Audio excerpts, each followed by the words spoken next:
రిషితేశ్వరి కేసులో principal బాబురావును arrest చేయనందుకు నిరసనగా నాగార్జున యూనివర్సిటీలో విద్యార్థులు బ్లాక్ డే పాటించారు.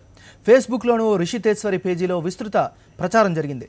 చిట్టి చెల్లెలు మనల్ని విడిచి నెల రోజులైనా నిష్పాక్షిక విచారణ జరగలేదని నెటిజన్లు వాపోయారు. ఆడపిల్లలు భద్రత లేని స్వాతంత్ర్యం తమకు వద్దన్నారు విద్యార్థులు.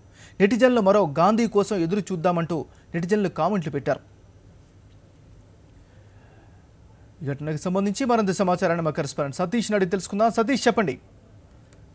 నాగరాజు, యావత్ భారతదేశం మొత్తం స్వాతంత్ర దినోత్సవ వేడుకలు చేసుకుని స్వేచ్ఛావాయువులను వచ్చిన భారతదేవాన్ని సెలబ్రేషన్ చేసుకుంటున్న నేపథ్యంలో రిషితేశ్వరి సహచర విద్యార్థులు, రిషితేశ్వరి మద్దతుదారులు మాత్రం ఈ స్వాతంత్ర దినోత్సవాన్ని బ్లాక్ డే గానే పరిగణించారు. ఎందుకంటే రిషితేశ్వరి ర్యాగింగ్ వలన అకారణంగా మృతి చెందింది. నిన్నటికి సరిగ్గా నెల రోజులైంది. గత నెల 14వ తేదీన రిషితేశ్వరి మృతి చెందింది. ఆ ఘటనను గుర్తు చేసుకున్న నాగార్జున యూనివర్సిటీ విద్యార్థులు, అంతేకాకుండా వివిధ విద్యార్థి సంఘాలకు సంబంధించిన మహిళా విద్యార్థులు, ప్రధానంగా విద్యార్థులు ఎవరైతే ఉన్నారో వాళ్ళంతా కూడా ఈ రోజున బ్లాక్ డే గా పరిగణించారు. ఎందుకంటే ఈ ఘటనకు కారణమైన ప్రిన్సిపల్ ను ఇప్పటి వరకు అరెస్ట్ చేయలేదు.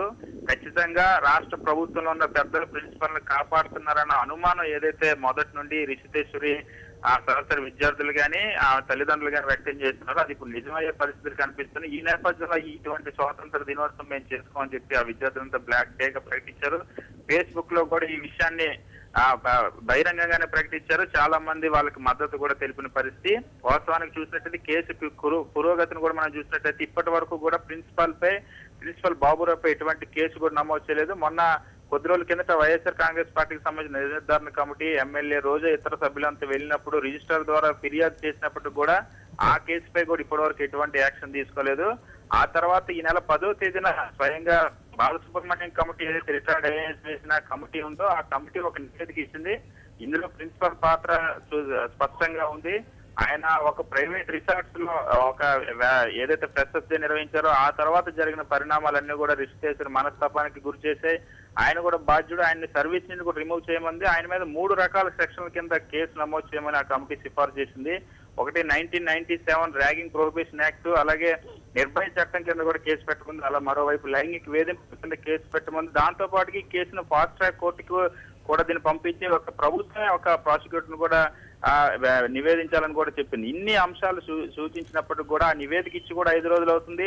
ఇష్యూ జరిగి నెల రోజులు అవుతుంది. రిషితేశ్వరి మరణానికి సంబంధించి ప్రిన్సిపల్ పాత్ర పైన ఎంత ఆధారం ఉన్నప్పుడు కూడా ఇప్పటి వరకు ఆయన్ని అరెస్ట్ చేయలేదు.